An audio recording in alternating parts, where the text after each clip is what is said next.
ఇస్తాను. చాలామంది ఏం చేస్తున్నారంటే నేను చాలా బాగా ఎక్సర్సైజ్ చేస్తాను, నేను చాలా ప్రొద్దున లేచి వాకింగ్కి వెళ్తాను, లేకపోతే నేను రన్నింగ్ చేస్తాను, లేకపోతే జంబాలు చేస్తాను, ఏరోబిక్స్ చేస్తాను, ఇట్లా రకరకాలు చెప్తున్నారు. చాలా చాలా మంచిదండి. ఎక్సర్సైజ్ చేయడం అస్సలు తప్పు కాదు, 100% చేయాలి. దానివల్ల చాలా లాభాలు ఉన్నాయి. కానీ బట్ దానివల్ల లావు తగ్గుతారు అనుకోవడం మాత్రం కరెక్ట్ కాదండి. సో మీరు వాకింగ్ చేసి వచ్చిన తర్వాత కొన్ని క్యాలరీస్ ఖర్చు చేశారు, కానీ ఏమైంది, మళ్ళీ ఒక చిన్న జ్యూస్ తాగేశారు, అయిపోయింది. అంటే ఎలాగైనా సరే మీరు ఏం చేస్తారంటే సింపుల్గా ఆ యొక్క క్యాలరీస్ని పెంచేసుకుంటారు.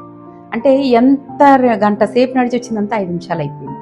కాబట్టి లావు తగ్గడానికి మాత్రం దయచేసి క్యాలరీస్ గురించి కూడా నేను చెప్పాను, BMR గురించి.